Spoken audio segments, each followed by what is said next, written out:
The gunslinger sat down at her table without being invited. Ruth Monroe did not flinch.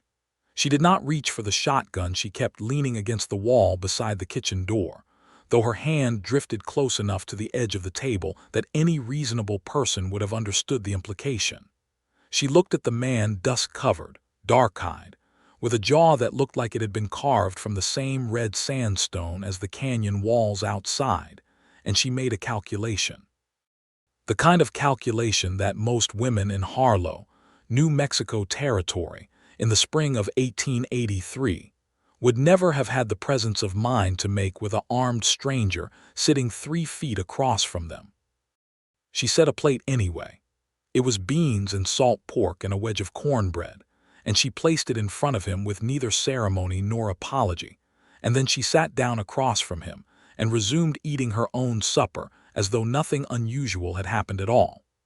As though men like Charles Carver simply wandered into private homesteads every evening and helped themselves to chairs at the tables of women living alone, and this was simply the ordinary texture of frontier life.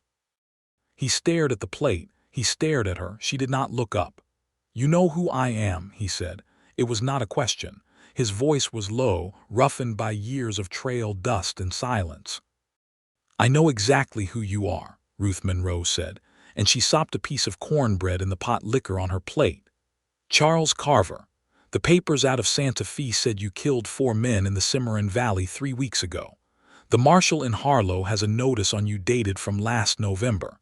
You ride a gray roan with a white star on the forehead, and you are wanted dead or alive in Colorado, though apparently alive in New Mexico." She looked up then. Her eyes were the clear, direct brown of creek water running over stone. "The price is $200, in case you were wondering what I thought you were worth." Charles Carver had not, in 11 years of living at the sharp edge of violence and consequence, ever been spoken to quite like that by anyone.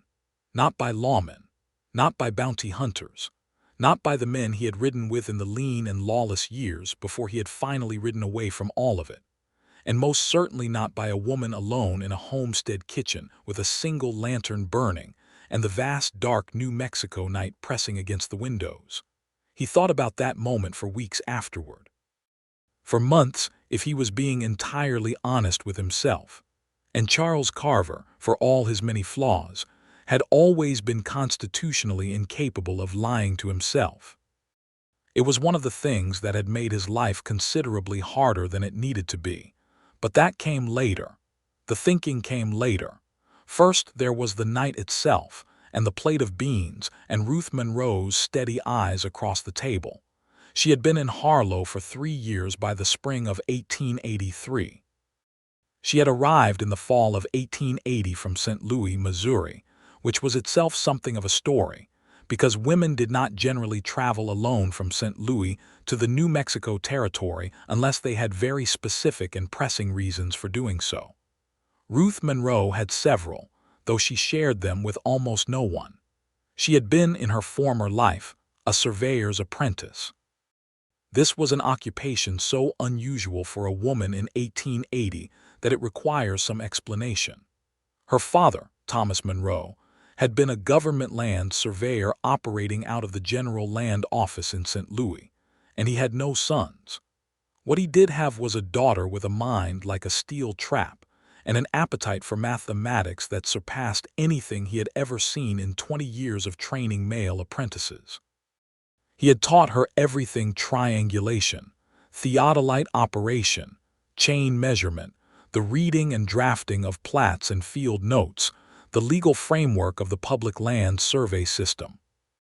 He had taught her in secret at first, and then with increasing openness as her abilities became undeniable, and by the time she was 22 years old, Ruth Monroe knew more about land surveying than most licensed practitioners in the state of Missouri. And then her father died. He died in the winter of 1879 of pneumonia, as men did, and he left Ruth his instruments, the transit theodolite, the surveyor's compass, the chains and pins, the drafting tools, the reference texts, and he left her his knowledge, and he left her nothing else because there was nothing else. The house was rented. The position at the land office died with him, because no woman could hold such a position regardless of her qualifications. The modest savings he had accumulated over a lifetime of careful work were consumed by his medical debts. Ruth Monroe was 24 years old, alone in St. Louis, and possessed of a skill set that the city had absolutely no use for in a woman. So she went west. She had heard about the land question in New Mexico territory, the chaos of competing grants and disputed boundaries, and the violence that erupted continuously between homesteaders and large ranchers, and the remnants of old Spanish land grant holders. She had heard that the territory needed surveyors desperately, that the land records were a disaster, that fortunes and lives turned on the accuracy of boundary lines that no one could agree on. She had packed her father's instruments into their cases, sold everything else she owned, booked passage on the railroad to Las Vegas, New Mexico, and ridden the stage the rest of the way to Harlow. She had filed a homestead claim on 160 acres of decent bottomland along the Puico River. She had built herself a small adobe house with the help of 2 Mexican families who were her nearest neighbors and who had regarded her initial arrival with significant skepticism that evaporated entirely when they saw how she worked. She had planted a kitchen garden, kept 3 goats and a small flock of chickens, and set about establishing herself as the only competent surveyor operating in a 60-mile radius of Harlow. It had not been easy. Nothing in Ruth Monroe's life had ever been easy, and she had developed a philosophical acceptance of this fact that some people mistook for coldness and others, the more perceptive ones, recognized as something much rarer and more valuable, genuine, unperformative toughness. By the spring of 1883, she had a solid reputation and enough work to keep herself comfortable. Ranchers hired her to establish their fence lines. Homesteaders hired her to defend their claims against encroachment. The Territory Land Office in Santa Fe had, after a sustained campaign of correspondence and 2 personal visits, agreed to accept her survey work, though they had done so with great reluctance, and continued to address their replies to R. Monroe, Esquire, in a transparent and unsuccessful attempt to avoid acknowledging that she was a woman. She was 27 years old, and she was good at her life, and she was deeply, quietly lonely in a way she never talked about and barely permitted herself to think about. These were the facts of Ruth Monroe's life on the evening Charles Carver sat down uninvited at her table. He had come to Harlow following a lead. This requires its own explanation, because Charles Carver's presence in her kitchen was not, as it might have appeared, a random act of frontier boldness. He had ridden to Harlow because of a man named Declan Marsh, and Declan Marsh was the dark past that Charles Carver carried with him everywhere he went, the weight that had driven him across the territories for 3 years like a man being chased by something he could not outrun because the thing doing the chasing lived entirely inside him. Declan Marsh had been Charles Carver's partner. In the years before Charles had tried to put violence behind him, the years when he had been younger and more reckless, and had believed that a man could operate outside the law without being consumed by it, Declan Marsh had ridden beside him. They had not been outlaws in the most dramatic sense. They had never robbed banks or held up trains, but they had moved cattle that did not strictly belong to them, and they had hired their guns to ranchers engaged in range wars, and they had occupied the gray moral territory of the frontier that was not exactly crime, and was not exactly not crime. And then Declan Marsh had done something that crossed every line Charles possessed. He had killed a family, a homesteading family in the Cimarron Valley, a man, a woman, their 3 children, because a cattle baron named Asa Whitmore had paid him to clear the land the family occupied, and Declan had decided that killing them was simpler and more permanent than intimidation. Charles had not been there when it happened. He had been 3 days' ride away, and when he had heard about it, he had felt something break inside him that he was not sure had ever fully mended. He had gone to find Declan with every intention of bringing him to the law, or, failing that, to something resembling justice. Declan had disappeared. For 3 years, Declan Marsh had been a ghost rumored here, reported there, never where Charles arrived. The trail had brought Charles to Harlow on the information of a man in Cimarron who claimed Declan had connections to a ranching operation in the Puico River Valley, a ranching operation that had been engaged in what sounded very much like a land grab scheme against local homesteaders. Which brought Charles Carver to the most relevant piece of information. The homesteaders in the Puico River Valley had recently hired a surveyor to contest the boundary claims being made against them, and that surveyor operated out of a homestead on the east bank of the river, and was, apparently, making the large ranching operation extremely nervous. He had ridden out to find this surveyor. He had seen the light in the kitchen window. He had knocked, he was clear about this point later. He had knocked, and no one had answered, though he could plainly hear movement inside and see the shadow of a person against the lantern light. So he had opened the door and gone in. He had not expected Ruth Monroe. He had not expected anything like Ruth Monroe. "I'm not here to cause you trouble," he said, across the table, looking at the plate she had set in front of him with an expression that was somewhere between suspicion and something much more vulnerable than he would have liked to admit. "Eat the food," she said. "It will get cold. You are not afraid of me." "I am a little afraid of you," she said, with a precision that startled him. "I am not so afraid that it is affecting my judgment. There is a difference." She looked at him steadily. "You knocked before you came in. Men who mean violence do not generally knock." He looked at her for a long moment, and then he picked up the fork she had set beside the plate and he ate. The beans were good. The cornbread was better. He was hungrier than he had realized, which was itself a vulnerability, and he was aware of the strange intimacy of eating across from this woman who watched him without apparent fear, and with an intelligence in her expression that felt like a kind of pressure, a weight being carefully placed on him. "You are looking for someone," she said. It was not a question either. "What makes you say that?" "Because you are not the first man to come through Harlow looking like you are carrying something heavy," she said. "And because you came to my door specifically. I'm not hard to find in this valley. Someone directed you here. A man in Cimarron. And what does this man's information connect to my homestead?" "The survey dispute on the Puico," he said, "between the homesteaders and the Whitmore operation." Something changed in her face at the name Whitmore. It was not fear exactly. Fear was too simple a word for the complex hardening of expression that passed across her features. It was recognition, and beneath the recognition a carefully managed anger. "Asa Whitmore," she said. "You know him." "I know of him. I know that he has been attempting to establish a false boundary claim that would effectively steal 6 homesteads worth of land from families who have been working it for years. I know that his surveyors, and I use that word loosely, because the man he employs is barely capable of operating a compass without assistance, have filed plats with the Territory Land Office that contain errors significant enough to constitute fraud.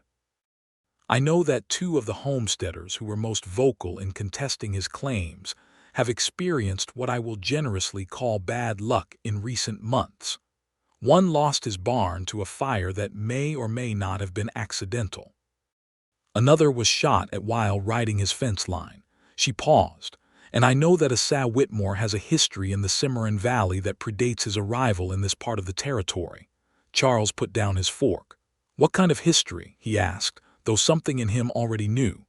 "The kind that involves a family named Kessler," she said quietly.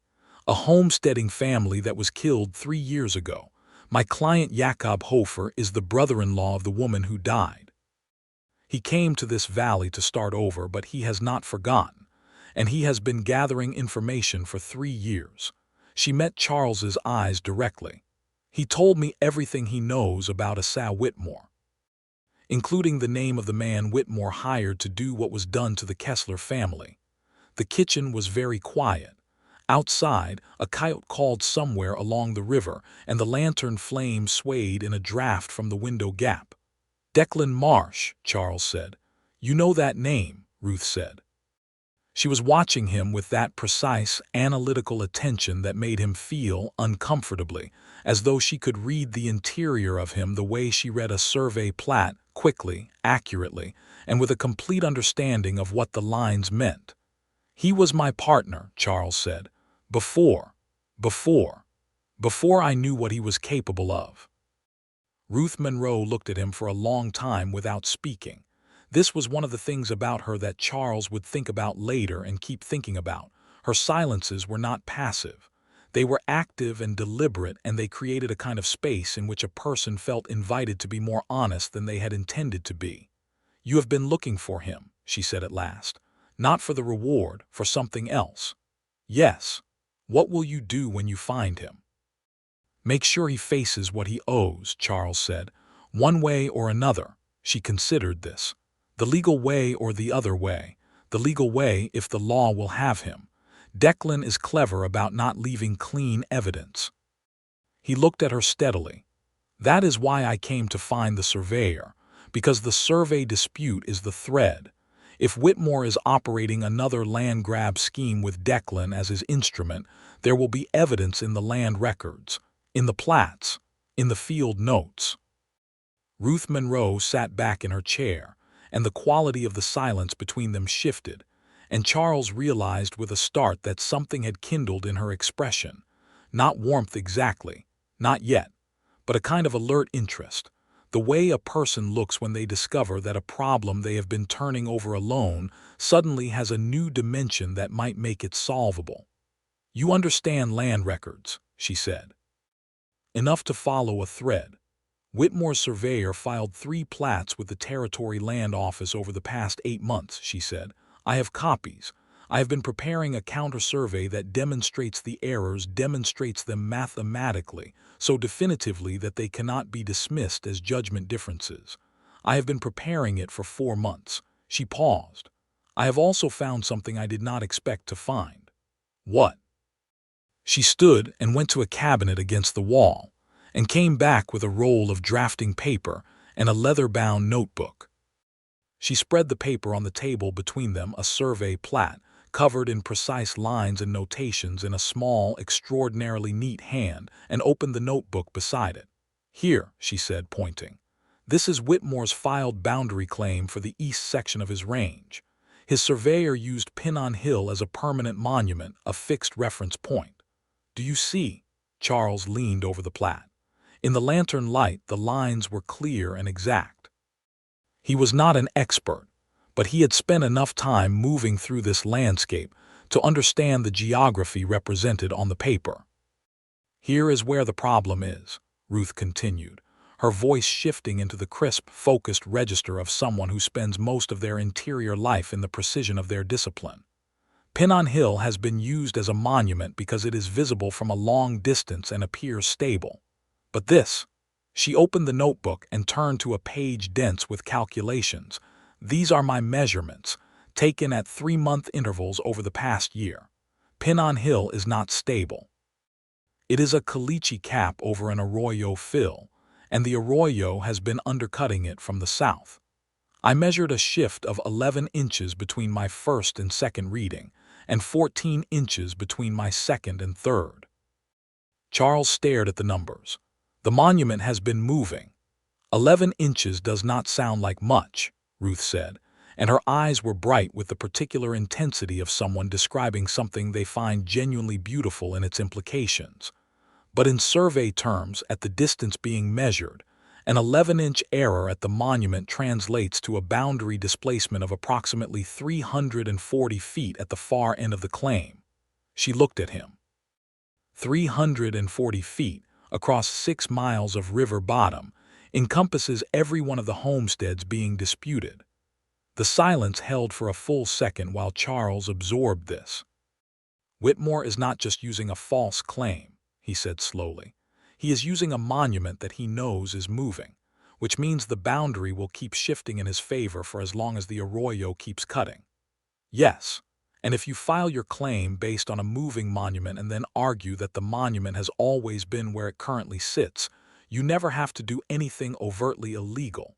The land simply migrates to you on its own." She folded her hands on the table. It is very elegant in a horrible way, and I believe it is deliberate. I believe someone with genuine survey knowledge designed this scheme." She looked at him. "Not Whitmore's surveyor. Whitmore's surveyor could not have designed this. He can barely hold a transit level." "Declan Marsh was not stupid," Charles said quietly. "He was many things, but he was not stupid. Could he read survey plats? He was the son of a railroad survey crew chief. He grew up reading them." Charles looked at the calculations in the notebook, at the columns of figures in Ruth Monroe's neat, decisive handwriting, and felt something shift in his chest. Not just the cold recognition that he had found the thread he had been following for 3 years, but something else, something unexpected. This woman, alone in her kitchen in the middle of the New Mexico desert, had spent 4 months building a mathematical argument so precise and complete that it could dismantle a land fraud scheme and expose a murderer. Alone, without help, without anyone to confirm her readings or check her calculations or tell her she was right. He was, for the second time that evening, completely and unexpectedly moved. "Your counter-survey," he said. "When will it be ready to file?" 3 weeks, she said. "Perhaps 2 if I push. I have the field work completed. The drafting is—" She glanced at the cabinet where she had retrieved the plat, substantial, but manageable. "And when you file it, Whitmore will know." Her expression told him she understood exactly what that meant and had understood it for months and had made her peace with it. "Yes.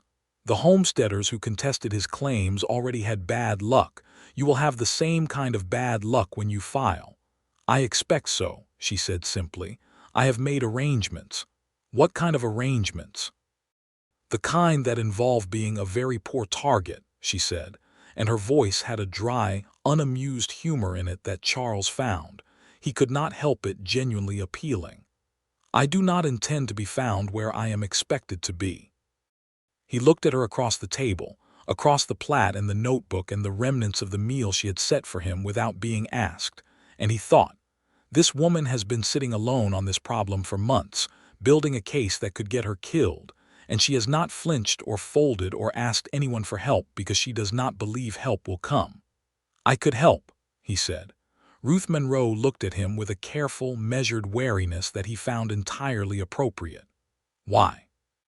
"Because Declan Marsh is at the end of this thread. Because what he did to the Kessler family is something I have to answer for, even if I was not there. Because I made him the man he became by riding with him when I should have known better." His voice was steady, but there was something in it that Ruth heard clearly, the sound of a man speaking from a deep and long-carried guilt, not performing it, simply acknowledging it the way a person acknowledges a scar. "And because," he added, "I watched you explain a survey mechanism to me with enough clarity that I followed every step of it, and I have the impression that what you have built here could work, but not if you are dead before you file it." She looked at him for a long time. The lantern flame steadied. Outside, the coyote had moved farther down the river and its calling was only a distant thread of sound in the dark. "You will need somewhere to stay," she said. "Not here. The Hofer family has a bunkhouse. I will send word in the morning. And in the meantime, you sleep in the barn. There are 2 horses and a goat in there already, and they will not bother you." She began gathering the plates with the same matter-of-fact efficiency with which she had set them. "Do not touch my theodolite. It is in a case on the workbench, and it took me 6 months of saving to replace the one that broke on the trip from Las Vegas." He almost smiled. "I do not know what a theodolite is."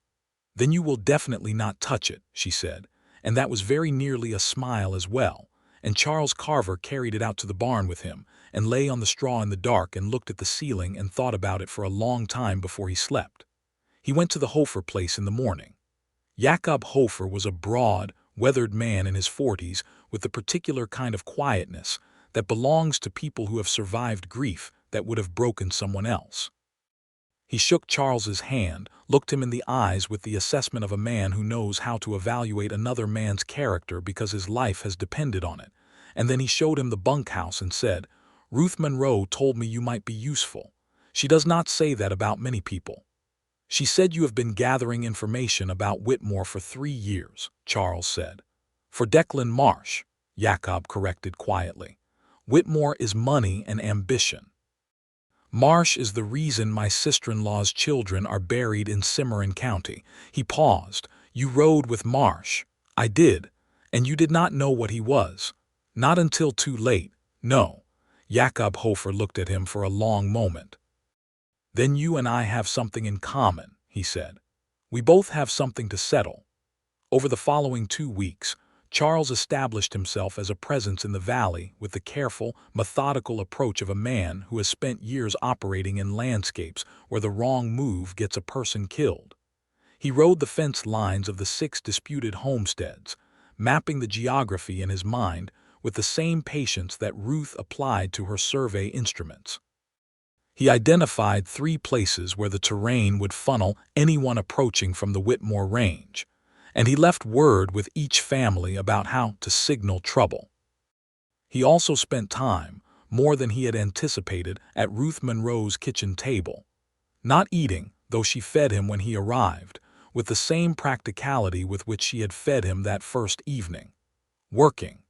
She had spread the survey plat across the table, and she was drafting the final version with a precision and concentration that was, he found, extraordinary to watch. She worked with her drafting instruments parallel rulers, dividers, a T-square, a fine mapping pen with an economy of motion that spoke of long practice, and she narrated what she was doing when he asked questions, and she answered the questions with a directness that assumed he could follow the explanation if he paid attention. He paid attention. You learned this from your father, he said one afternoon, watching her ink a boundary line with a steadiness of hand that seemed impossible given the detail involved. He was the best surveyor I ever saw, she said, and her voice carried something that was not quite grief, but was the residue of it. He used to say that the land does not lie. It is only the people measuring it who lie. He was right. He was right about most things. She set down the pen and looked at the line she had drawn. He was wrong about one thing. What? He believed that being good at the work was enough. That competence was its own argument. She picked up the pen again. He spent 20 years being the best surveyor in the land office and died with nothing to show for it because he was good and honest and never fought for what he deserved. The work was excellent and nobody important noticed it. A pause. I fight, that is the difference. Charles was quiet for a moment. Is that why you came out here? Because in St. Louis the fight was not possible. She looked at him, and there was a brief, unguarded moment in which he saw something behind the competence and the directness, something that was simply a young woman who had been alone for a very long time making choices that left her more alone, because they were the right choices, and she had never found a way to make the right choices not cost her. In St. Louis, she said, I was Thomas Monroe's daughter who had absorbed some of her father's knowledge. Eccentric, interesting at a dinner party. Not a person to be taken seriously. She paused. Out here, I am the surveyor who will measure your land and fight in the territory courts for your title if anyone tries to take it. That is a thing the territory understands, even when it is performed by a woman because the territory is pragmatic. It is, Charles agreed. And then, because he had been thinking about it for days and could not quite keep the thought internal anymore, he said, You have been doing this alone for 3 years. Yes. Has no one, he stopped himself, uncertain how to phrase the question. Has no one offered to help, she said flatly. Men have offered to marry me and thereby acquire the use of my skills, which is not the same thing as help. The dry humor was there again, edged with something sharper. Women do not generally offer because the women in Harlow mostly believe my situation is peculiar and slightly suspect. She shrugged once briefly. I am fine alone. I have always been fine alone. Charles looked at her for a long moment. She was not looking at him. She was focused on the plat again, her pen moving with its quiet precision. That is not the same thing as wanting to be alone, he said. The pen stopped moving. The silence stretched between them, not uncomfortable but weighted. The kind of silence that happens when someone says a true thing and the person hearing it is deciding whether to acknowledge the truth or redirect away from it. "No," Ruth Monroe said quietly. "It is not." She picked up the pen again. Charles watched the lantern light move across her face and felt something happening in his chest that he had not felt in a very long time, a kind of opening, slow and cautious and slightly frightening, like a door in a room that has been locked so long the hinge protests. He did not say anything else that afternoon. But he stayed until the light was too dim for drafting, and he ate the supper she made without ceremony. And when he rode back to the Hofer place in the early dark, he thought about her for the entire ride and kept thinking about her after he lay down, and the thinking had a different quality than it had before, warmer and more confused and considerably more dangerous. The danger arrived before he was fully prepared for it, as danger always does. 12 days after Charles had established himself at the Hofer place, a man rode into the valley from the direction of the Whitmore Range. He was one of 3 men, actually, and they came in the middle of a bright afternoon with an openness that was itself a statement, that they were not hiding, that they wanted to be seen, that their visible arrival was the message.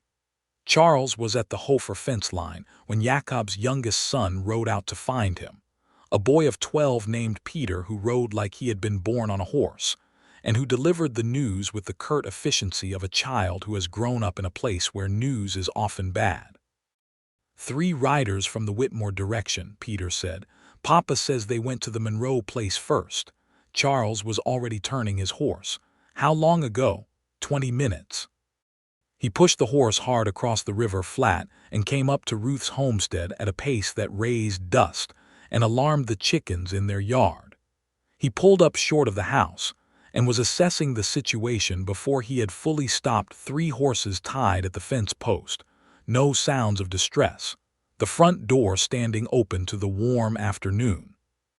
He went in with his hand near his hip, which was where he kept his Colt revolver in a cross-draw holster, and found Ruth Monroe standing in the middle of her kitchen with her hands at her sides, and 3 men arranged around her in the way that people arrange themselves when they are trying to be intimidating without committing to outright threat. The man in the center was broad-shouldered and wore a decent coat that had not come from any store in Harlow, and he was speaking in the measured, even tones of someone who has rehearsed the conversation he is having. "Understand that your survey work has been commissioned by several families in the valley, and we want you to understand that Mr. Whitmore has no quarrel with you personally. He only wants to ensure that the boundary determinations are handled accurately and without the evidence of his fraud being filed with the Territory Land Office," Ruth said, in a tone of such clinical precision that the man visibly recalibrated. "That is not." "Charles," Ruth said, addressing him without turning because she had heard him come in, "this is Mr. Tolliver. He manages the Whitmore Range operation. He has been explaining to me the consequences of filing inaccurate survey work, which I find particularly interesting given that I am the only person in this conversation who has ever actually filed an accurate survey." Charles moved to stand beside her. He was not subtle about the position. He placed himself close enough to her right side that his presence was a clear physical statement about the geometry of the situation. The 3 men assessed this with their eyes. "We have not been formally introduced," Charles said to Tolliver, with a pleasantness that nobody in the room was deceived by. "I don't know you," Tolliver said. "No, but I know Mr. Whitmore's name, and I know the Cimarron Valley, and I know a man named Declan Marsh who I have been trying to find for 3 years." He said the name with a deliberate quietness that was considerably more effective than saying it loudly would have been. He watched Tolliver's face and saw something move through it, not recognition of the name, but recognition that the name mattered, that this stranger had used it in a way that knew what it meant. "I would be very interested in knowing whether Mr. Marsh has any current association with the Whitmore operation." Tolliver said nothing. His 2 companions had the particular stillness of men who had been told to follow and not speak, and were doing exactly that. Miss Monroe's survey will be filed, Charles said, still pleasantly. If anything discouraging should happen to her, or to her instruments, or to any of the families she is representing before that filing occurs, I will take it as a personal invitation to share everything I know about Asa Whitmore's history in the Cimarron Valley with the United States Marshal in Santa Fe. I have documentation. He did not have documentation. He had Jakob Hofer's testimony and his own, which was not nothing, but was not quite what he implied. I would encourage Mr. Whitmore to consider whether this valley is worth what it may cost him. Tolliver looked at him for a long measuring moment. Then he looked at Ruth, who looked back at him with an expression that contained absolutely nothing he could use. "We will pass your message along," Tolliver said. They left. The sound of 3 horses moving away from the house was, in its way, a kind of music. Ruth let out a breath that was slow and controlled, the breath of a person releasing tension they had been holding in with great deliberateness. "Documentation," she said. "Implied documentation," Charles said. "The implication is sometimes more effective than the thing. That is a dangerous game. He does not know that it is a game. He will go back and tell Whitmore that there is a man in the valley who knows about Cimarron and has papers, and Whitmore will have to decide how much risk he wants to carry." He paused. "It buys you time, not much but some." She turned and looked at him, and there was something in her expression that had not been there before, or rather, something that had been there but carefully suppressed, that was now somewhat less suppressed than usual. It was gratitude, but gratitude of a particular kind, not the grateful helplessness of someone who has been rescued, but the gratitude of someone who has been backed up, supported, treated as a partner in a fight they were already fighting. "Thank you," she said. "You were handling it," he said. "I only added a complication." "You added a very well-timed complication." A pause. "How did you know to come?" "Peter Hofer. He found me at the fence line." She nodded, and then she did something he had not expected. She sat down at the kitchen table in the same chair where she had sat that first evening, and she put both hands flat on the surface and looked at them, and he saw that her hands were shaking slightly. Not badly, just enough to see if you were looking. He sat down across from her, in the same chair where he had sat that first evening with the plate she had set in front of him. And he did not say anything about the shaking hands and did not pretend he had not noticed them. And the quality of his presence in that moment, the fact of him simply sitting there, with the particular stillness of a man who is comfortable with silence and is offering it as something was its own thing. After a moment Ruth Monroe said quietly, "I am not afraid of the work. I am not afraid of the filing. I have been afraid of that specific conversation, the one where someone tries to make it personal, tries to make it a threat about me instead of about the land, because the land I can think about and the math I can do, and the math protects me somehow." And she stopped, gathered herself with the visible effort of a very private person saying something they are not used to saying. "I am better with problems than with threats." "The threat was just a problem dressed differently," he said. "You were handling it correctly." She looked at him. "Were you always this calm?" He thought about it honestly, the way she seemed to expect him to be honest. "No, being calm in bad moments is something I learned the hard way. I used to be worse." "How much worse?" "Considerably." He met her eyes. "I have made more bad choices than I can easily count. Some of them I have spent years trying to make right." "Declan Marsh." "Declan Marsh is the largest one, but not the only one." She was quiet for a moment. "You are not what I expected," she said. "What did you expect?" "When I saw the wanted notice, a brief flicker of something that was almost amusement, I expected someone considerably more one-dimensional." He laughed. It was not a performance. It surprised him, the laughter. It came out before he could decide whether it was appropriate, and it was quiet and genuine, and it seemed to surprise her too, in a way that made her expression do something warm and unguarded for a moment before she composed it again. "I have been described as many things," he said. "One-dimensional is not generally among them." "No," she agreed. "I can see that." He stayed for supper again that evening, and they worked together on the plat until late. with Charles holding the reference points and calling the numbers while Ruth drafted, which was a level of technical engagement that she later told him she had never managed to extract from anyone else in the territory. He was not a surveyor. He was not trained in any of it. But he had a mind that could hold spatial relationships and numerical sequences with an accuracy that she found, after the first hour, genuinely remarkable. "Where did you learn to think this way?" she asked, looking up from a calculation. "I ran cattle for years," he said. "You learn to track distances and directions without thinking about it, and my mother was a school teacher. She believed in arithmetic with a conviction that bordered on religious." "I would have liked your mother," Ruth said, and said it so naturally, without the self-consciousness that would have made it awkward, that it landed simply as the true thing it was. He felt the door in his chest swing a little farther open. "She would have liked you," he said, equally simply. They looked at each other across the plat for a moment, and then Ruth said, "We should finish Section 4 tonight if we are going to make the filing in 2 weeks." And they went back to the work, but the air between them had changed in a way that neither of them pretended away. 10 days after Tolliver's visit, Declan Marsh came to the valley. Charles had half expected it, in the way you expect a thing you have been dreading for long enough that the dread has become familiar.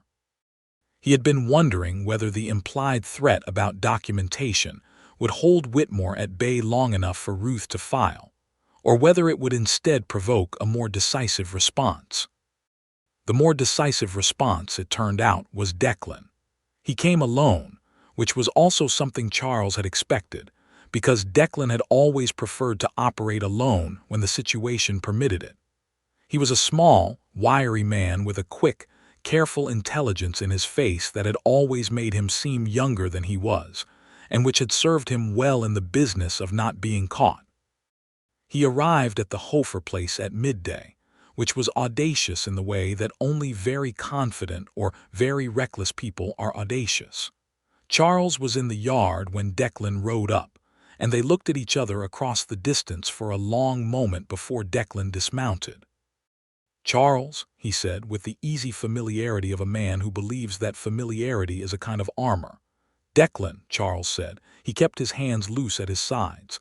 "I heard you were in the valley." I thought Declan spread his hands in a gesture of openness that was entirely theater, "that we might talk, like old friends." "We were never friends," Charles said. "I understand that better now than I did at the time." Declan's expression shifted slightly. "You are still carrying Cimarron around." "I thought 3 years might have." "Nothing will put Cimarron down," Charles said. "I came to this valley because of you, because of what you designed for Whitmore on this land claim. The same design, the same scheme." "I designed nothing," Declan said carefully. "The moving monument, pin on hill. Someone with survey knowledge put that together, Declan. Whitmore's man cannot do that kind of work. You designed it." He paused. "The surveyor working for the homesteaders has already proved it. Mathematically, completely. When her filing goes to Santa Fe, the land office will audit Whitmore's plats and the design will be visible to anyone who looks." Something moved in Declan's face that was harder than the easy confidence he had arrived with. "The woman surveyor," he said. "Her name is Ruth Monroe.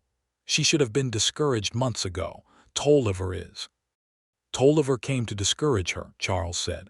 "He left instead. Ruth Monroe does not discourage easily." "Everyone discourages," Declan said, and there was a flatness in his voice that Charles recognized from a long time ago, from the moment in their shared history when Charles had first sensed the darkness beneath Declan's surface and had not acted on the sensing fast enough. "It is only a question of the right kind of pressure." "Declan." Charles's voice did not rise. He kept it level and quiet, and he put everything he had felt for 3 years into the deliberateness of what he said next. "You are going to come with me to the marshal in Harlow. You are going to face what you did in Cimarron. That is where this ends. And if I decline, then I will put you in front of the marshal in whatever condition makes that possible," Charles said. "I am not interested in anything else that could happen. I have not been interested in it for a long time, but I have also been tracking you for 3 years and I am not leaving this valley without an ending." They looked at each other. The wind moved through the yard, raising small eddies of dust. "You always were too moral for the work we used to do," Declan said, and the remark was mean in the specific way that people who lack conscience are mean to people who possess one, as though having a conscience is a weakness and pointing it out is a form of power. "It made you predictable." "Yes," Charles agreed. "It made me someone who can sleep at night. That is a trade I will make." What happened next was quick, because Declan Marsh had not survived 11 years as the instrument of other people's worst impulses by being slow. He went for his gun. Charles went for his own. What happened was that Charles was faster, which he had been every time they had ever drawn against each other in practice, going back to their earliest days of riding together, and what had always been theoretically true became conclusively real. Charles's shot was precise. He hit Declan in the shoulder of his gun arm, not the chest, because he had told the truth about what he wanted. An ending before the law, not the other kind of ending. Declan went down with the particular drama of a man who is genuinely injured and also genuinely surprised, and Jakob Hofer appeared from the direction of the barn where he had been waiting, because Charles had told him to wait. "Get the wagon," Charles said. They brought Declan Marsh to the marshal in Harlow that afternoon. The marshal, a solid, practical man named Patterson who had a file on Declan from 3 different territories, received him with the careful satisfaction of a person who has been waiting for something for a long time. Charles gave his testimony. Jakob gave his. The process of justice was set in motion with the slow, grinding, somewhat imperfect machinery of a territorial legal system in 1883, which meant it would take months, and the outcome was not perfectly certain. But it was in motion, and Declan was in custody, and the thread that Charles had been following for 3 years had reached its end. He rode back to the Hofer place in the late afternoon. He was tired in a way that went deeper than physical exhaustion, the specific tiredness of a person who has been carrying something for so long that putting it down leaves an unfamiliar lightness, an almost dizzying absence of weight. He had intended to go directly to the bunkhouse. Instead, he found himself at Ruth Monroe's door. He knocked, as he always had. She opened it and she saw his face, and she read it the way she read everything, quickly and completely and without pretense. "It is done," she said. "It is done." She stepped back from the door in the clear invitation that she had never quite managed to make in words. He came in, and she made coffee, which was something she had been rationing because the general store in Harlow had been out of it for 2 weeks, and the fact that she made it now, without commenting on the rationing, meant something that they both understood without either of them needing to say it. He sat at the kitchen table. His table, in some sense, by now. He had sat at it often enough that it had the feeling of a familiar place. She put the coffee in front of him and sat across from him with her own cup, and they were quiet together for a while, with the comfortable quiet of people who have been through something together and do not need to fill the aftermath with words. "The filing goes out to Santa Fe on Thursday," she said after a while. "Hofer and the others should have their title confirmations before fall. And Whitmore. With Marsh in custody and the survey fraud documented, the Territory Attorney General's office in Santa Fe will have enough to pursue him. He will not escape it." A pause. Jakob wrote to the Kessler family, to the surviving relatives. He wanted them to know. "That is good," Charles said. They drank their coffee. The last light of the afternoon came through the kitchen window and fell across the table, across the plat that Ruth had almost completely finished, across the notebook with its columns of measurements that had been the key to all of it. "What will you do now?" Ruth asked. The question was careful in the way that questions are when they mean something else underneath. Charles looked at his coffee cup. He thought about the road that had brought him to this valley, and the 11 years that had preceded that road, and the particular moment weeks ago now. It felt like years, when he had sat down at this table without being invited, and a woman had set a plate in front of him and looked at him with direct, clear eyes and told him exactly what he was worth. "I have been trying to answer that question for a while." he said honestly. I spent a long time with the idea that finding Declan was the end point, that once that was settled I would, he made a small gesture that encompassed the open future, figure out the next thing. And now that it is settled, now I find that the next thing is somewhat clearer than I expected. He looked up from the coffee and met her eyes, and he did not look away. I find that I have become attached to this valley, and to the work being done in it, and to, he paused, letting the honesty be complete, the person doing the work. Ruth Monroe held his gaze with the same steadiness with which she held her drafting pen, or her surveyor's compass, or her own independent life, with a complete and slightly frightening stillness that was not resistance but was evaluation. She was assessing, as she assessed everything, with precision and without pretense.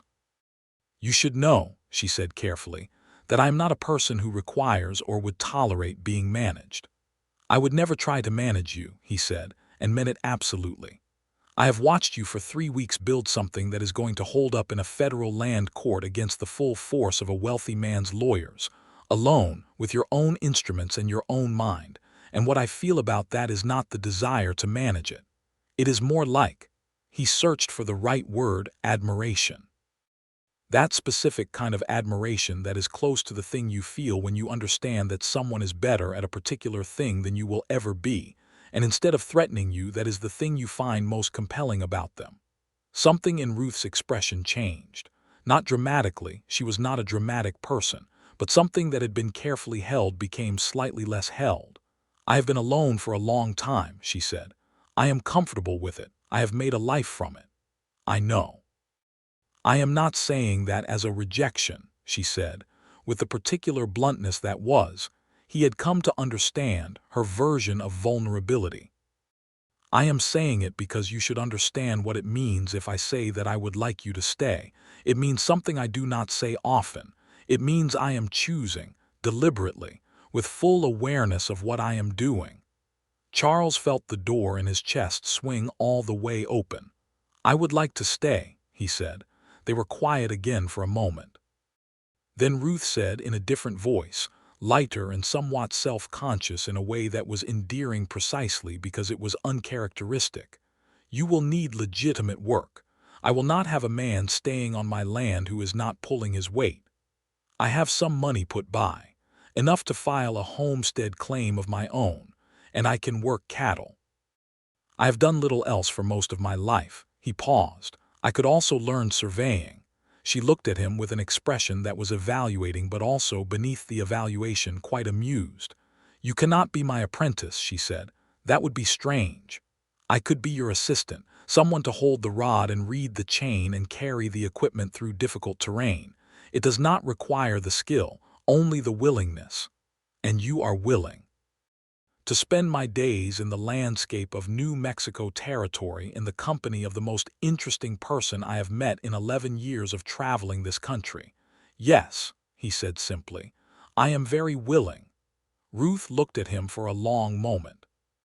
The light in the kitchen had shifted to the warm amber of deep afternoon, and it fell across her face with a softness that had nothing to do with softening her. She remained herself, entirely and without apology, but that made her somehow more visible, as though the light was revealing a dimension he could see now that had always been there but required this angle to be clear. "All right," she said. They filed the survey on Thursday, as Ruth had planned. She rode to Harlow herself, wearing her good dress and her father's watch in her pocket, and she delivered the counter-survey documents to the territorial land agent in person, and made him sign the receipt in front of 2 witnesses. The counter-survey was a document of extraordinary precision, 46 pages of field notes, calculations, and drafted plats that made its case with the unambiguous authority of pure mathematics. And even the land agent, who had spent 3 years addressing his replies to R. Monroe, Esquire, in the forlorn hope of not acknowledging she was a woman, received it with an expression of involuntary respect. Charles waited outside the agent's office, and she came out into the Harlow street in the bright May sunlight, and she looked at him and said, "It is filed."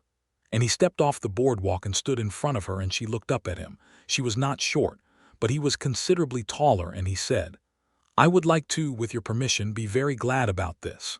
And she said, "Charles," in a voice that was not exasperated but was amused and was also something else, something warmer. And he kissed her there in the Harlow Street in the bright May sunlight of 1883. It was not a subtle kiss. It was not tentative or carefully managed.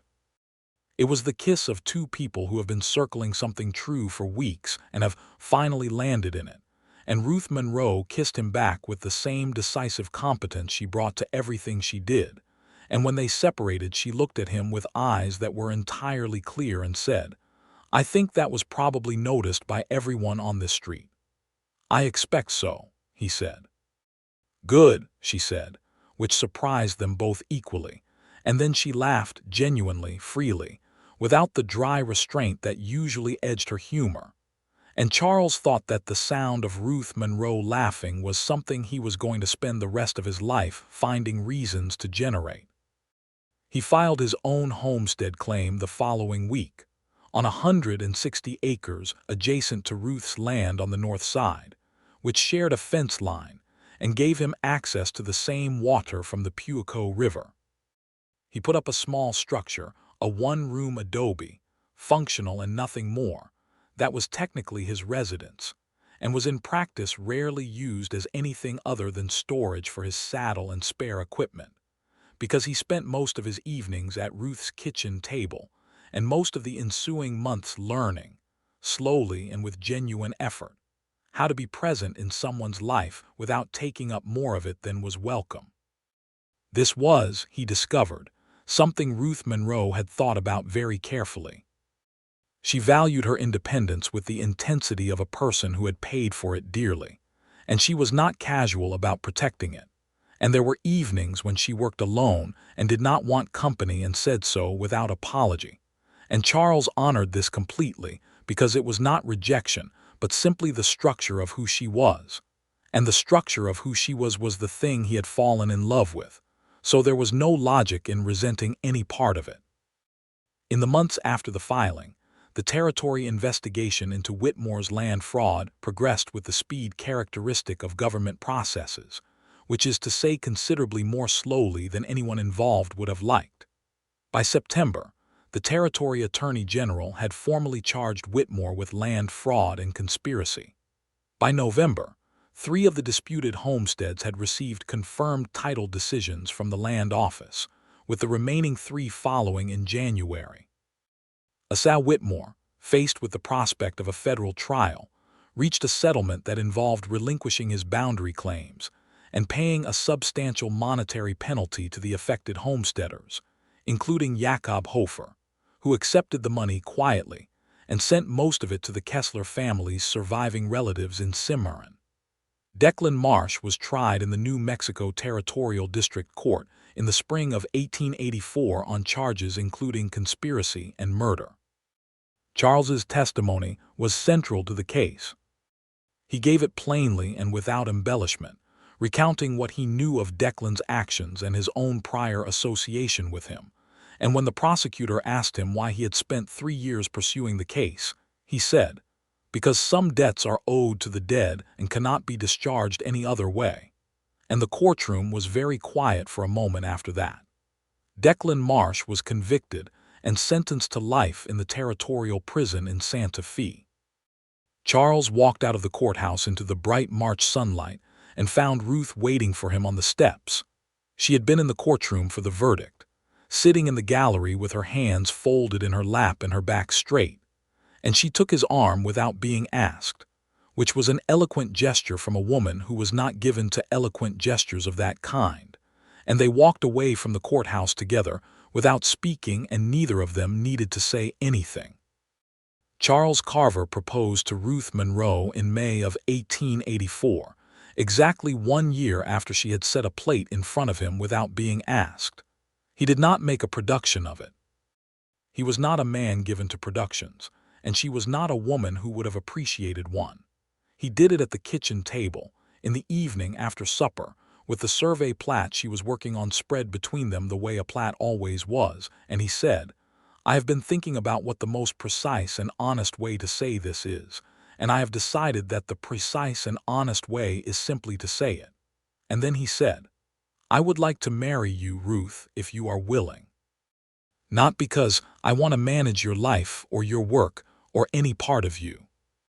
Because I am better when you are near than when you are not, and I believe the reverse may also be true, and I would like to spend whatever time I have left on this earth in the company of a person who can calculate survey deviations in her head and argue land law with territorial attorneys, and set a plate for a stranger without making him feel like a stranger."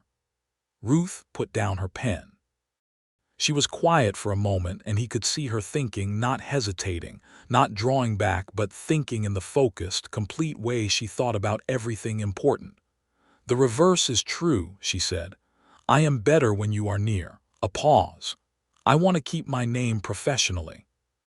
Monroe is the name the land office knows, and I have worked too hard building that reputation to change it on a document." "That is entirely reasonable," he said immediately. "And I want to keep working. The work is not something I am willing to give up. I would not ask you to give it up. I would ask you to let me help carry the equipment through difficult terrain, as we agreed." She looked at him, and whatever she was looking for she found it, because she said, "Yes, Charles," in the simplest and most direct voice he had ever heard, as though there was nothing complicated about it at all, and in the end there was not. They married in June of 1884 in Harlow, at the small Episcopal church that had been established the previous year. The ceremony was attended by Jakob Hofer and his family, by the 5 other homesteading families who had been Ruth's clients in the survey dispute, by the land agent from the territory office who came with what appeared to be genuine personal goodwill rather than official obligation, and by the Mexican families who had helped Ruth build her adobe 3 years before, who brought food enough to feed the entire gathered company twice over. Ruth wore her good dress and her father's watch, and she carried a small bunch of late-blooming desert flowers that Peter Hofer's sister had cut from the river bank. Charles wore the best clothes he possessed, which were considerably improved from the dust-covered state in which he had first arrived at her door, and he stood at the front of the small church and watched Ruth walk toward him with that straight-backed, unperformative dignity that was entirely her own, and thought with a full and unguarded clarity. I sat down at her table without being invited, and she set a plate and looked at me like I was worth exactly $200, and I have spent a year learning that she is worth everything I have. They moved his things from the small adobe into her homestead house in the week after the wedding, and the small adobe became his workshop, a place to keep his equipment, and as the months passed and his knowledge of the work grew, to review the reference texts that Ruth lent him on survey methodology. He was not training to be a surveyor. He had said he would be her assistant, and he meant it. But he was the kind of man who wanted to understand the things he was part of, and he worked through the texts with a patient, systematic thoroughness that Ruth found she liked to watch in the evenings.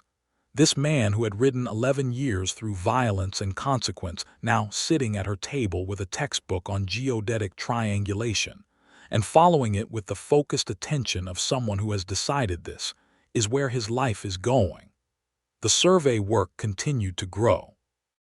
Ruth's reputation, cemented by the Whitmore case, brought her clients from across the territory. She rode out on survey jobs that sometimes kept her away for days at a time, working in terrain that was rough and remote and indifferent to her comfort, and Charles rode with her as a matter of practical course, not to protect her, which she did not require, but because he was useful, and because the landscape was better with company, and because watching Ruth Monroe work in the field, navigating a hillside with her transit level and her rod and her chain, calling measurements in a clear voice, and writing them in her field notebook with the particular absorption of a person doing the thing they are most themselves doing, was something he never tired of. In the fall of 1885, Ruth told him at breakfast one morning, with the same matter-of-fact directness with which she told him everything, that she was pregnant. He stared at her for a moment across the table. "How are you feeling?" he managed. "Competent," she said, with a slight smile at her own word choice. "Somewhat nauseated in the mornings, which is inconvenient. Otherwise competent." He reached across the table and took her hand, and she let him, and they sat quietly with that information between them for a moment, the size of it, the extraordinary ordinary weight of it. "I intend to continue working through the spring," she said. "The nausea will pass, and the work in the early months is not strenuous." "All right," he said. "I may need you to carry more of the equipment." "I can carry all of it," he said. She looked at him, and the smile was fuller now, and underneath it was the warm, clear thing that she no longer kept as carefully managed as she once had the feeling that had been building since the evening. He had sat down uninvited at her table, and she had looked at him and made a calculation, and decided he was worth a plate of beans and the careful extension of her trust. "I know you can," she said. Their son was born in April of 1886, a Monday morning when the desert was beginning its tentative blooming, and the Puico was running clear with the snowmelt from the mountains to the north. He was healthy and loud, and had his father's dark eyes, and Ruth noted with a professional amusement she shared with Charles in the first quiet hour after the birth, an extremely determined chin. They named him Thomas, for Ruth's father. Thomas Monroe Carver grew up on the survey plats and the reference texts and the wide territory landscape, the child of a woman who measured the world with instruments and filed the measurements in land offices, and of a man who had learned to put down the things he had carried wrong and carry instead the things that mattered. He was 5 years old when he first sat beside his mother while she worked at the drafting table, asking questions that she answered with the same patient precision with which she answered everyone's questions. And she noticed that he followed the answers the way his father followed the survey calculations, completely, and with genuine interest, and without pretending to understand things he did not understand, which was a kind of honesty she recognized and valued. By 1888, Ruth Monroe's survey work had expanded beyond anything she had anticipated. She had taken on 2 apprentices, young men from territorial families, who had been recommended to her by the land office, which now communicated with her under the name R. Monroe Carver, and had entirely given up the fiction of Esk. The apprentices were both good, with the potential to be very good, and she taught them the way her father had taught her completely, with the expectation that they would surpass her in time, which was the only teaching philosophy she considered worth holding. Charles had by this time taken over the management of a small cattle operation on their combined land, which had grown as neighboring homesteaders sold and moved on, and the Carver acreage expanded through legitimate purchase. He was not a large rancher. He had no interest in being a large rancher and a distinct wariness of what large ranching had done to the valley 5 years before, but he ran a modest, well-managed herd, and he understood cattle the way he had always understood them, with a practical, unsentimental respect for the work. In the evenings they sat at the table that had started everything, the kitchen table at which Charles had sat himself down, uninvited, and at which Ruth had set a plate without ceremony, and at which they had spread survey plats and textbooks and shared meals for years by now, and they talked about the work, and about Thomas, who was increasingly precocious and increasingly opinionated, and about the territory, which was changing around them with the particular accelerating velocity of a place on the edge of becoming something else.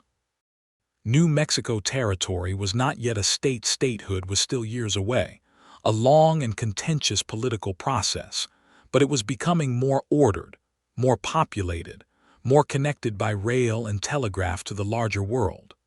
The days of men like Charles Carver, moving through the gray territories of frontier law and informal violence, were ending. The days of the land fraud schemes that had threatened the homesteaders of the Puico River Valley were not over, but they were harder because the survey infrastructure was better and the legal frameworks were clearer, and there were people like Ruth Monroe who knew how to use those frameworks with a precision that made them resistant to manipulation. Ruth did not become famous exactly, but she became known. The kind of known that is worth more than famous. The known that means when someone needs a survey done correctly and defended competently, they know whose name to write on the letter. The reference texts that her father had owned, annotated now in both their handwritings, sat on the shelf above the drafting table in the room she had converted into an office. The theodolite that she had saved 6 months to replace sat in its case on the bench, and beside it, more recently acquired, a second transit level that Charles had bought her for their 3rd anniversary in a gesture of such precise understanding of what she valued that she had held the instrument case for a long moment without speaking before she looked at him. "You bought me a transit level," she said. "A good one," he said. "The man in Santa Fe said it was the best currently made. I wrote to an instrument dealer in New York and it took 4 months to arrive." She had looked at him, and the feeling behind her expression was so complete and so unguarded that she did not try to put it into words, and she did not need to. He knew what it meant. He had learned to read her the way she read the land, not making it into something simpler than it was, not flattening its complexity into easier terrain, but accepting it in its actual form and finding that form beautiful. "Thank you, Charles," she said. "Thank you," he said, "for setting a plate." She laughed, which was still, after 3 years of marriage, the sound he most wanted to generate in the world. In 1890, Ruth became pregnant again, and this time the pregnancy was harder in the early months, with a persistent fatigue that she managed and compensated for with such thoroughness that most of her clients would not have known, but that Charles saw and responded to by quietly expanding what he took on in the running of the homestead, so that she could direct her energy toward what mattered most. He did this without comment and without making it a thing that needed acknowledgement, because he understood her well enough by now to know that unsolicited management was unwelcome, but that genuine, quiet partnership was something she received differently. Their daughter was born in March of 1891, smaller than Thomas had been, and just as loud, and with her mother's clear, direct eyes in her dark face. They named her Clara because Ruth had once mentioned in passing that her mother's name had been Clara, and Charles had remembered. Thomas was 5 and regarded the arrival of Clara with the complex mix of fascination and territorial concern that older children typically bring to the project of a new sibling, which resolved within a month into a fierce and slightly proprietary protectiveness that Ruth watched with private amusement, and Charles watched with the recognition of a man who had been, in an earlier chapter of his life, very bad at protecting the things that mattered, and was now watching his son demonstrate an instinct for it that appeared to be entirely innate. The years that followed were the kind of years that do not make dramatic stories, because they are built of the accumulation of good things of work done well and meals eaten together, and a child learning to walk, and then to run, and then to talk with the unstoppable specificity of children who have been raised in a house where adults treat language as a precise instrument. Thomas had Ruth's mathematical mind and Charles's spatial intuition, and by the time he was 8, he was following Ruth on survey jobs and holding the rod with a seriousness that made her apprentices quietly competitive. Clara had, it appeared early and continued to confirm, her father's steadiness and her mother's refusal to accept the first explanation offered for anything, which was a combination that Ruth regarded with a respect that was entirely free of condescension. In the spring of 1893, Jakob Hofer died. He died peacefully in his bed, in the house he had built on the land that Ruth's survey had confirmed was his, and he died knowing that the Kessler family's loss had been formally acknowledged by the legal and financial settlements from the Whitmore case, and that Declan Marsh was in prison and would remain there, and that the valley he had come to in grief had become, over 13 years, a place that gave back as much as it asked. His family gathered from the farms nearby, and they buried him on the hill east of the house. And Charles and Ruth stood at the graveside with Thomas and Clara and the other families of the valley. And afterward they went back to the Hofer place and ate the food that everyone had brought and talked about Jacob the way people talk about someone who lived the length of their life without breaking their central character, which is the best thing that can be said of a person. Ruth was 40 years old in the fall of 1895, and she took an evening off from everything, from the drafting and the survey scheduling, and the management of the homestead and the raising of the children, who were by now 9 and 4 and significantly capable of creating their own entertainment. And she sat at the kitchen table with a glass of wine that Charles had produced with the quiet ceremony of someone who has been saving it for the right occasion. And she looked at the table, at the worn grain of the wood and the lamp above it, and the window that showed the dark New Mexico night. And she thought about the girl who had arrived in this valley 12 years before with her father's instruments and her father's knowledge and no one else. And she thought about the evening a man had sat down across from her without asking, and she had looked at him and made a calculation. The calculation had been correct. It had been, she thought, the most accurate measurement she had ever taken. Charles came and sat across from her in his chair, in his place, as naturally as breathing by now, and he looked at her face and read it the way he had learned to read it over 12 years of paying attention. "What are you thinking?" he asked. "I am thinking," she said, "about beans and salt pork." He laughed. It was the full, warm laugh of a man who is entirely comfortable in his life, and the sound of it filled the kitchen. And Ruth Monroe, who was also Ruth Monroe Carver, surveyor, homesteader, mother of 2, most accurate measurer of land and human character in the Puico River Valley, looked at him laughing and felt the thing she had felt since that first evening when he had stared at the plate she set before him, with that expression that was somewhere between suspicion and hunger and something else. Something that had taken her weeks to name and years to fully hold. The certainty that some calculations you make not because the numbers are clear, but because something in you recognizes the answer before the work is done, and you set the plate anyway and you let what comes next come. "You always thought about that," he said, when the laughter had settled into the warm afterglow of it. "The plate. You thought about it too," she said. "You told me so." "For weeks," he agreed. "For months." He met her eyes. "For the rest of my life, if I am being precise." "You are not usually the precise one," she said, with the dry affection that was one of the languages they had developed between them over 12 years, built of her precision and his steadiness, and the particular fluency of people who have chosen each other fully and kept choosing. "I learned from the best," he said. Outside, the New Mexico night was full of stars, the extraordinary, unobstructed stars of a desert sky, which had looked down on the valley for longer than any of the people in it could imagine, indifferent and magnificent, and which would continue to look down long after all of them were part of the land that Ruth Monroe had spent her life measuring. The Puico River ran on in the dark.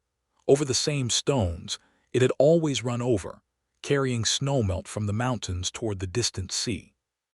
The survey plats were in the cabinet, the theodolite was in its case, the children were asleep. At the kitchen table, a man and a woman sat across from each other in the lamplight, and the years between them were a country they had surveyed together, line by line and measurement by measurement, and the map they had made of it was theirs, entirely and without dispute, accurate and held and beautiful. Thomas Monroe Carver would grow up to become a surveyor in his own right, working first as his mother's apprentice, and then as her colleague, and then, when the territory finally became the state of New Mexico in 1912, as one of the first licensed surveyors to file work with the new state land office. He would often say, when asked how he had come to the profession, that he had grown up watching a woman prove that the land does not lie, and that it seemed like a worthwhile thing to spend a life doing.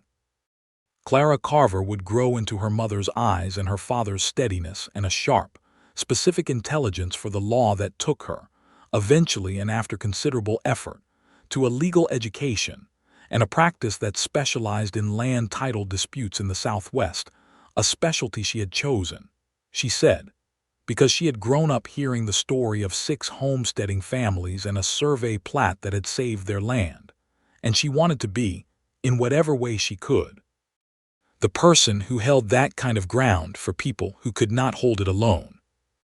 Charles Carver lived long and honestly, and without the weight of the things he had once carried, which had become lighter over the years not because they had ceased to matter, but because they had been answered, in the way that debts of conscience can be answered, not by erasure but by the slow, sustained practice of a different kind of living. He rode his land in the mornings with the ease of a man at home in his country, and he sat at his wife's table in the evenings with the ease of a man at home in his life, and he carried her equipment through difficult terrain for as long as she worked, which was a very long time, because Ruth Monroe was not a person who stopped.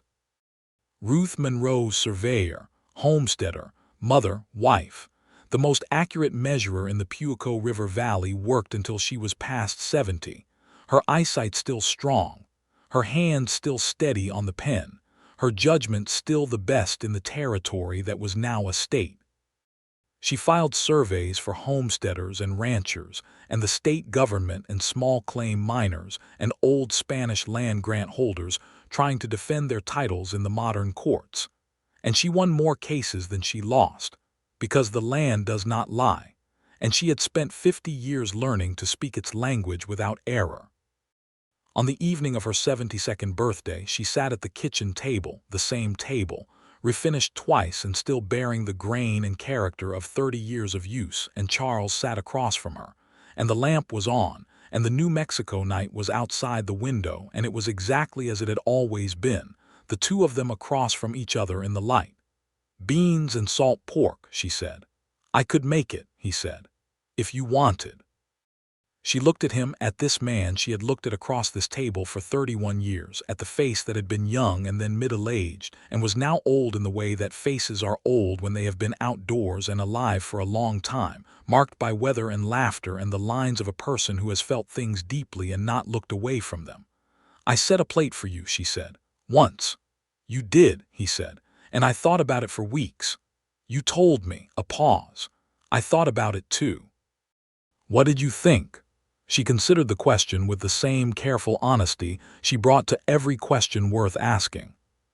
"I thought that a man who knocks before he enters a stranger's house, and who sits still with the stillness of someone who is accustomed to being dangerous and has decided not to be, and who looks at a plate of beans with an expression I can only describe as gratitude." She paused again. "I thought that was a man worth measuring." "And was I?" She looked at him, and the lamp light was on her face, and she was smiling, and it was the full, free smile that he had spent his life finding reasons to generate. "Yes, Charles," said Ruth Monroe, "you measured exactly right.